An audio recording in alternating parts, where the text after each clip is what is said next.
తెలుగులో సామెత ఉంటుంది, పాడిందే పాటరా పాచిపండ్ల దాసరి అని. ఒకటే రాగము, ఒకటే పాట, ఒకటే మాట కాంగ్రెస్ ప్రభుత్వం వచ్చిన నాటి నుంచి నేటి వరకు.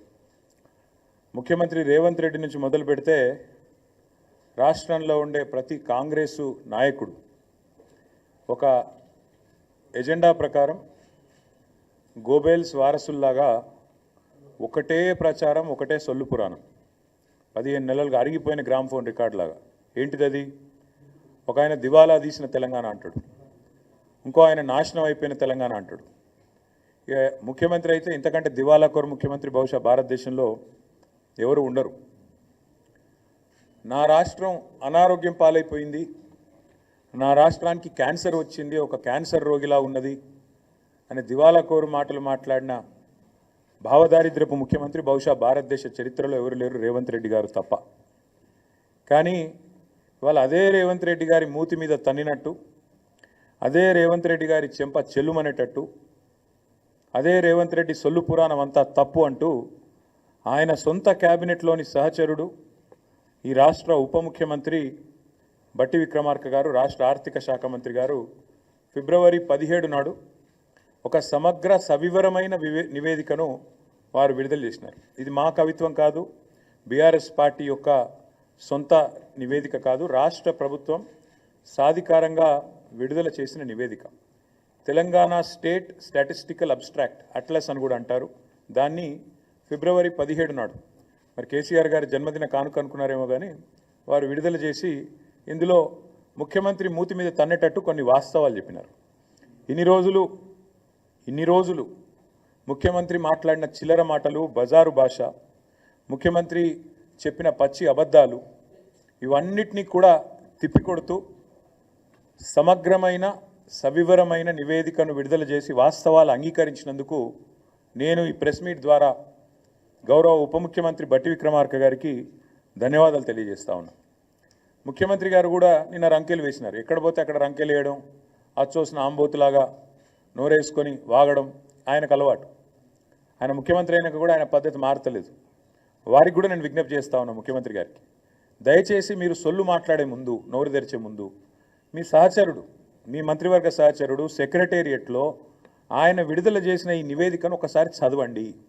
పోనీ చదివే తీరిక, ఓపిక తమరికి లేకపోతే మీ పక్కన పెట్టుకున్న అడ్వైజర్లు ఉన్నారు కదా, 5గురో 6గురో, వాళ్ళతో చెప్పించుకోండి. కనీసం ఒక రిపోర్ట్ తెప్పించుకొని నేను ఏముందో చదువుకోండి. చదువుకోకుండా వాగితే మీతో పాటు రాష్ట్ర పరువు కూడా గంగలో కలుస్తున్నది. ముఖ్యమంత్రి గారికి నేను ఇంకొక విజ్ఞప్తి కూడా చేస్తా ఉన్నా. మీరు ఆ మధ్యలో ఒక మాట అన్నారు, లంకె బిందెలు ఉంటాయనుకొని వచ్చినా లంకె బిందెలు లేవని. లంకె బిందెలు ఉన్నాయి, ఎక్కడున్నాయో కూడా అడ్రస్ చెప్తా, రాసుకో, ఒక పెన్ను పేపర్ పట్టుకొని కూర్చో. ఈ స్టాటిస్టికల్ అబ్స్ట్రాక్ట్ అనేది ఏదైతుందో ప్రభుత్వం ఎంత దౌర్భాగ్య ప్రభుత్వం ఇదంటే, ఇది వాస్తవాలు చెప్పింది, వాస్తవాలను బయటపెట్టింది అని మేము చెప్పంగానే వెంటనే మరుక్షణమే దీన్ని తీసేసినారు, తొలగించినారు. ఎక్కడికి వెళ్ళి వెబ్సైట్లోకి వెళ్ళి వెంటనే డిలీట్ చేసినారు. ఎందుకంటే వాస్తవాలు బయటకు వచ్చినాయి, ఎందుకంటే చదవకుండా రిలీజ్ చేసినారు. చేసినాక అరే అందులో మొత్తం కేసీఆర్ను పొగుడుతున్నదా అని ఎవరో చెప్పినట్టున్నారు చదివిన వాళ్ళు, చెప్పగానే వెంటనే డిలీట్ చేసినారు. అందుకే నేను మా మీడియా మిత్రులను కూడా అడుగుతా ఉన్నా, నేను ఈ రిపోర్ట్ నివేదిక మీ అందరికీ ఇస్తాను, మా సోషల్ మీడియాలో నేను కూడా పెడతాను. ఇది మా నివేదిక కాదు, ప్రభుత్వం. కానీ మేము డౌన్లోడ్ చేసి పెట్టుకున్నాం, ఎందుకన్నా మంచిది, దౌర్భాగ్యులు తీసేస్తారని తెలుసు కాబట్టి పెట్టుకున్నాము, మీకు అందజేస్తాను. ఇందులో ఏముందో చెప్పే ప్రయత్నం నేను మీకు చేస్తాను. ఇందులో ఎంత స్పష్టంగా చెప్పినారంటే, ఇన్ని రోజులు కాంగ్రెస్ చేసిన ప్రచారం చిల్లర ప్రచారం, రాజకీయాల్లో లాభం కోసం చేసిన ప్రచారం అబద్ధం, పచ్చి అసత్యం అనే మాట ఇదే నివేదిక ధృవీకరించింది. ఈ నివేదికలో స్పష్టంగా చెప్పారు, రాష్ట్ర తలసరి ఆదాయం 2014లో 10వ స్థానంలో ఉంది భారతదేశంలో మన రాష్ట్రం. రాష్ట్రం ఏర్పడ్డ నాడు, తెలంగాణను మాకు కాంగ్రెస్ అప్పచెప్పిన నాడు, ఆనాడు 10వ స్థానంలో తలసరి ఆదాయంలో ఉన్న మన తెలంగాణ ఈ నివేదిక ప్రకారం ఇవాళ నంబర్ 1 స్థానంలో ఉంది. మేము ఇచ్చిపోయినాడు 2022-23లో వీళ్ళకి అప్పచెప్పిపోయినాడు, నంబర్ 1 స్థానంలో ఉంది అని చెప్పి ఇదే నివేదిక చాలా స్పష్టంగా కుండబద్దలు కొట్టింది. నంబర్ 1. నంబర్ 2, ఇదే నివేదికలో ఇంకో మాట ఏం చెప్పారంటే, ఆనాడు 2014-15లో దేశ సగటు 86,000 ఉంటే తలసరి ఆదాయం, ఆనాడు మాకు అప్పచెప్పినాడు కాంగ్రెసు మన తలసరి ఆదాయం 1,24,000. కానీ ఈరోజు ఎంత పెరిగింది అనడానికి కూడా ఇదిగో ఇక్కడ ఇదే నివేదికలో కుండబద్దలు కొట్టారు. భారతదేశం మొత్తం సగటు తీసుకుంటే 84,000 నుంచి 1,84,000 86,000 నుంచి 1,84,000 పెరిగితే మనది దాదాపు 2 రెట్లు భారతదేశ సగటుతో పోలిస్తే 2 రెట్లు 3,56,000 ఉంది అని చెప్పి ఈ నివేదిక కుండబద్దలు కొట్టింది. అంటే రాష్ట్ర సంపద ఎట్లా పెరిగింది, కేసీఆర్ నాయకత్వంలో దశాబ్ద కాలంగా తెలంగాణ ఎట్లా పురోగమించింది, ఎట్లా దేశానికి ఆదర్శంగా మారింది అనేది ఇదే మాట. తెలంగాణ దివాలా తీసింది అని దివాలా కోరు మాటలు మాట్లాడిన సన్నాసుల నోర్లు మూపించే విధంగా ఈ నివేదిక వాస్తవాలను బయటపెట్టింది. ఇది మరొకటి, ఇదే తెలంగాణ స్టాటిస్టికల్ అబ్స్ట్రాక్ట్లో చాలా స్పష్టంగా రాష్ట్ర సంపద ఎట్లా పెరిగింది చెబుతూ తలసరి ఆదాయం మాత్రమే కాదు, జీడిపిలో భారతదేశానికి కాంట్రిబ్యూటర్గా అంటే దేశాన్ని సాదుతున్న రాష్ట్రాల్లో, దేశానికి బువ్వబెడుతున్న రాష్ట్రాల్లో తెలంగాణ ఎట్లా ఒక పురోగమనశీల రాష్ట్రంగా, ప్రగతిశీల రాష్ట్రంగా, ఒక మంచిగా దేశాన్ని ముందుకు నడుపుతూ మంచి ఆలోచనలతో కులం మతం పేరుతో పిచ్చి పంచాయతీలు పెట్టుకోకుండా అందరికీ మేలు చేస్తూ ఎట్లా సంపద సృష్టించింది కూడా ఇదే నివేదిక ఆవిష్కరించింది. 2013-14లో ఆనాడు భారతదేశంలో 4% జీడిపికి తెలంగాణ నుంచి దోహదపడుతుంటే ఇక్కడి రాష్ట్ర ఆర్థిక వ్యవస్థ కేసీఆర్ గారు పదవీ విరమణ చేసే నాటికి అది పెరిగి 5.1% అయ్యింది అనే మాట కూడా ఇదే నివేదిక స్పష్టంగా చెప్పింది. అంటే జీడిపిలో భారతదేశంలో మొత్తం 100% ఉంటుంది. జీడిపి అంటే 100, ఆ 100లో 5.1% మన తెలంగాణ నుంచి వస్తుంది. కానీ ఇక్కడ ఇంపార్టెంట్ పాయింట్ ఏంటంటే తెలంగాణ జనాభా భారతదేశంలో 2.8, కానీ మనం ఈ దేశానికి అందజేస్తున్నది జీడిపిలో సంపద సృష్టిస్తున్నది 5.1. అంటే మనకు కేంద్ర ప్రభుత్వం ఇస్తున్న దానికంటే మనం కేంద్రానికి ఇస్తున్నది దాదాపు డబల్ అనే మాట ఈ నివేదిక ద్వారా నేను మీకు గుర్తు చేస్తా ఉన్నా. ఇది ఇంకొక విషయం, ఇది ఆర్బీఐది, ఇది ఆ స్టాటిస్టికల్ అబ్స్ట్రాక్ట్ లేదు, ఇది ఆర్బీఐది. కేసీఆర్ నాయకత్వంలో 10 ఏళ్లలో స్టేట్ ఓన్డ్ ట్యాక్స్ రెవెన్యూస్లో భారతదేశంలోనే 84% సొంత ఆదాయ వనరులతో, కేంద్రం మీద ఆధారపడకుండా ఇతరుల ముందు చేయి జాపకుండా సొంత ఆదాయ వనరులతో అగ్రభాగాన నెంబర్ 1గా నిలబడ్డది తెలంగాణ అని ఆర్బీఐ. ఇది మా కవిత్వం కాదు. 84%, 88%తో అగ్రభాగాన state owned tax revenues SOTR ఇది నెంబర్ 1 అని చెప్పి చెప్తున్నది ఈ నివేదిక. అట్లాగే ఇంకొక మాట కూడా ఈ నివేదిక చూపెడుతున్నది. ఏమంటారు ఇందులో, భారతదేశంలో మన స్థానం ఏంటిది GSDPలో మొత్తం ఓవరాల్ సైజ్ అంటే ఈ నివేదికలో ఏం చెప్పారంటే, కాంగ్రెస్ వాళ్ళు మాకు అప్పచెప్పిపోయినాడు ఆనాడు ఈ రాష్ట్రం యొక్క GSDP gross state domestic product 5 లక్షల కోట్లు. కానీ ఈరోజు బట్టి విక్రమార్క గారు విడుదల చేసిన ఈ నివేదిక ప్రకారం ఈ రాష్ట్రం యొక్క GSDP 10 ఏళ్లలో కేసీఆర్ గారు 5 లక్షల కోట్ల నుంచి 15 లక్షల కోట్లకు పెంచారు అని ఈ నివేదికనే రేవంత్ రెడ్డి చెంప మీద చెల్లుమని కొడుతూ నివేదిక ఇచ్చింది.